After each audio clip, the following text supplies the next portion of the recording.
दोस्तों, एक जमाना हुआ करता था जब मजबूर और लाचार व्यक्ति की मदद की जाती थी। लेकिन धीरे धीरे जमाना बदला और लगभग लगभग आज के जमाने में सब कुछ बदल चुका है। यदि सामने वाला व्यक्ति मजबूर है, लाचार है, तो बजाय उसकी मदद का हाथ बढ़ाने के उसकी मजबूरी का फायदा उठाकर कई दफा तो उसको अपनी हवस का शिकार बना लिया जाता है। दोस्तों, आज की हमारी सनसनीखेज घटना और कहानी में भी कुछ यूं ही हुआ, जिसके परिणाम स्वरूप उस लड़के ने ऐसा कदम उठा लिया जिसको सुनकर आपके भी रोंगटे खड़े हो जाएंगे। तो दोस्तों, स्वागत करूंगा आप सभी का आज की एक और नई सच्ची घटना कहानी में। मैं हूं आपका होस्ट दोस्त सुशील कश्यप हरियाणा से। और आज का जो किस्सा कहानी है उसका संबंध है बिहार प्रदेश से। दोस्तों, बिहार प्रदेश का जाना पहचाना शहर है पटना, और उसी पटना का रहने वाला है प्रियांशु। वही प्रियांशु जिसकी उम्र की बात करें तो लगभग 14 साल बताई जाती है, और परिवार में मात्र 3 लोग हैं, प्रियांशु और उसके माँ बाप।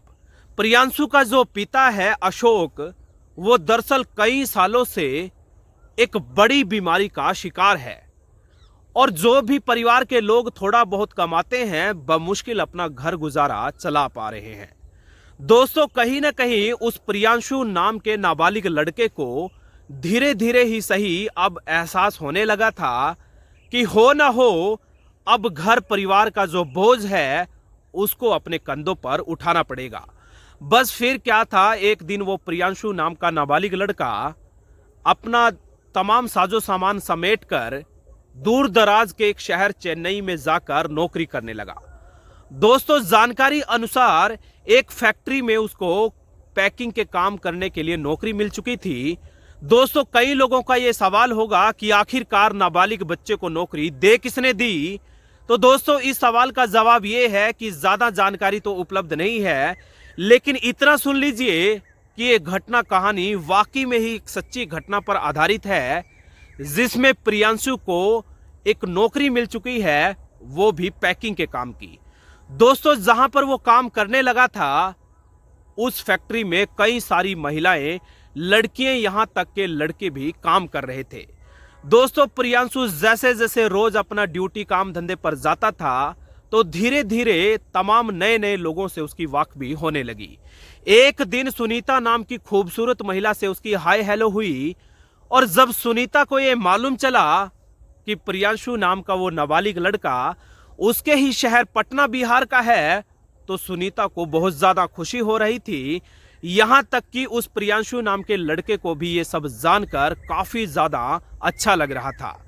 दोस्तों, धीरे धीरे बातचीत से जो बात थी वो आगे बढ़ जाती है, और अब आगे चलकर वो प्रियांशु आए दिन सुनीता नाम की उस खूबसूरत महिला के घर आने जाने लगा, और धीरे धीरे उनका जो संबंध था, रिश्ता था, वो इस कदर प्रगाढ़ हो चुका था कि जब कभी भी प्रियांशु को कोई जरूरत होती तो वो सीधा उस महिला से साझा कर दिया करता था।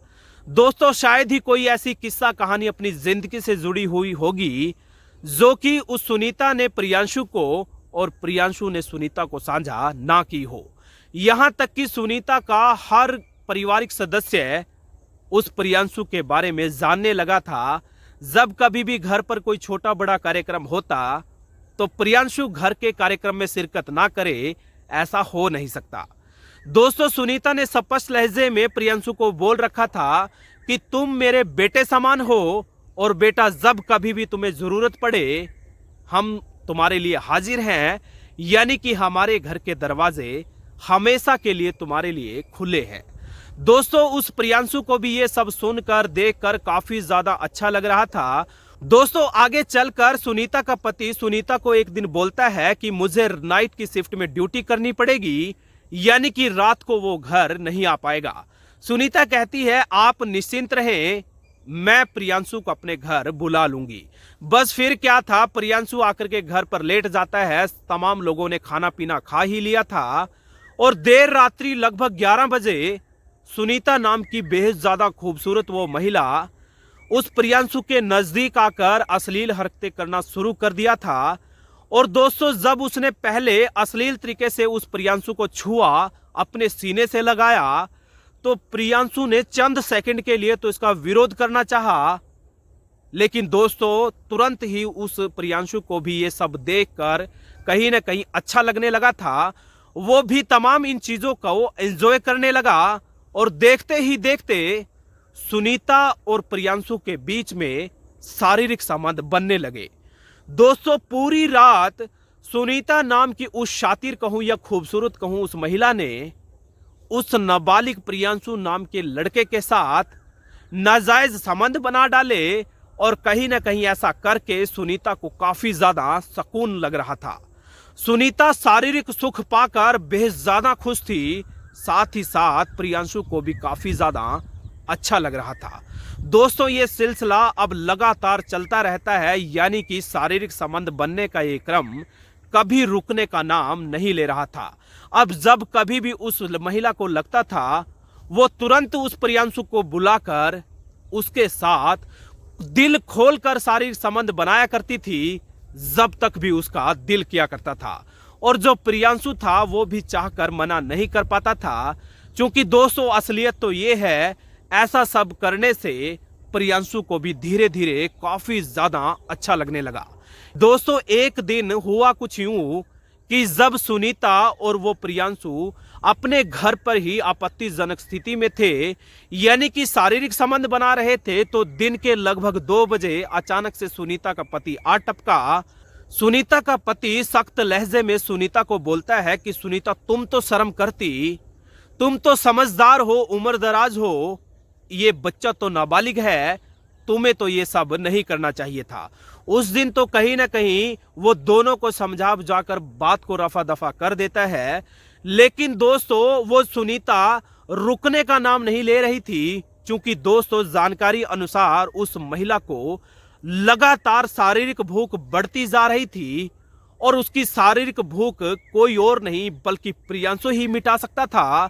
और आखिरकार हुआ भी कुछ यूं ही कि जो मौज और मजे में की गई वो तमाम हरकतें मुश्किल में उन दोनों लोगों को पड़ा देती हैं। उसका पति एक बार फिर प्रियांशु और उस अपनी पत्नी सुनीता को रंगे हाथों पकड़ लेता है, लेकिन इस बार सुनीता का पति रत्ती भर भी उसको माफ करने के मूड में नहीं था, यानी कि बोल देता है कि मैं अब तुम्हारे साथ नहीं रहना चाहता। बात दोस्तों तलाक पर आ जाती है और जब बात तलाक पर आई तो सुनीता ने प्रियांशु पर दबाव बनाना शुरू कर दिया कि हो ना हो अब तुम्हें मेरे साथ शादी रचानी पड़ेगी। दोस्तों वो प्रियांशु करता तो भला क्या करता, वो ऐसे मंजिल और मुकाम पर आकर खड़ा हो चुका था जहां पर ना वो हंस सकता था ना ही रो सकता था। दोस्तों उस प्रियांशु के दिल दिमाग में एक ऐसी सनसनीखेज घटना और कहानी पनप रही थी जिसको सुनकर आपके भी रोंगटे खड़े हो जाएंगे। उस प्रियांशु ने प्लानिंग के तहत बड़े ही शातिराना अंदाज में तेजधार हथियार का इंतजाम किया और रात के लगभग 11 बजे जब दोनों एक दूसरे के साथ शारीरिक संबंध बना रहे थे तो बड़े ही शातिराना अंदाज में वो तेजधार हथियार लगातार बार बार सुनीता के पेट में घोंपता चला गया, जब तक कि सुनीता ने मौके पर दम नहीं तोड़ दिए। दोस्तों ये सब नजारा देखकर सुनीता के भी होश फाख्ता हो चुके थे कि आखिरकार उस लड़के का उसने क्या बिगाड़ा है जिसके साथ वो अपने ख्वाब देखा करती थी, सपने संजोया करती थी, वो ही उसकी जिंदगी को निपटाने चला था। देखते ही देखते सुनीता ने मौके पर दम तोड़ दिए और दोस्तों वो लड़का बड़े ही शातिराना अंदाज में वहां से रफू चक्कर हो गया। दोस्तों इस पूरी घटना कहानी में मामला नामजद कर लिया गया है और कहीं न कहीं प्रियांशु नाम के उस शातिर अपराधी कहूं या प्रेमी कहूं, क्योंकि दोस्तों कानून के मुताबिक उसको अपराधी नहीं मानेंगे क्योंकि वो लड़का अभी नाबालिग बताया जा रहा है। बहरहाल दोस्तों क्या पूरी घटना कहानी में सामने आएगा ये तो भविष्य के गर्म में है। पूरा मामला घटना कहानी सोशल मीडिया पे इतना ज्यादा वायरल है कि बिहार ही नहीं पूरे देश के नुक्कड़ गली चौराहे पर खूब ज्यादा सुर्खियां बटोर रही है। लोगों को भी इस पूरी घटना कहानी ने सोचने और समझने पर मजबूर कर दिया है। दोस्तों जाते जाते एक बात जरूर कहूंगा कि मौज मस्ती चंद मिनटों के लिए होती है और उस मौज का कहीं ना कहीं भरपाई करनी पड़ती है, यानी कि परिणाम स्वरूप कई लोगों की जिंदगी दांव पर लग सकती है और कई लोगों की जिंदगी बर्बादी की कगार पर पहुंच सकती है। तो दोस्तों, जाते जाते एक वही गुजारिश करूंगा जो हर बार करता हूं कि अलर्ट रहिएगा, सतर्क रहिएगा, क्योंकि काफी बड़ी संख्या में लोग तमाम नई घटना कहानियों को अंजाम देने की फिराक में घूमते हैं, डोलते हैं। कहीं ऐसा ना हो किसी बड़ी घटना कहानी का आप शिकार हो जाएं और आपको कानों कान खबर भी ना लगे। तो अलर्ट रहिएगा, सतर्क रहिएगा, क्योंकि अलर्ट और सतर्क रहने में ही भलाई है, अलर्ट और सतर्क रहने में ही बचाव है। दोस्तों, जाते जाते एक और गुजारिश करूंगा कि इस तरीके की घटना कहानियों को देखना और सुनना यदि आप लोगों को अच्छा लगता है तो इस अपने भाई बेटे को सपोर्ट के तौर पर सब्सक्राइब कर लेना, शेयर कर लेना, क्योंकि आपका सब्सक्राइब करना और शेयर करना मुझे लगातार हिम्मत देता है। यूं ही आपको जागरूक करता रहूंगा, यूं ही आपको सचेत करता रहूंगा। बहुत बहुत शुक्रिया। जय हिंद, वंदे मातरम।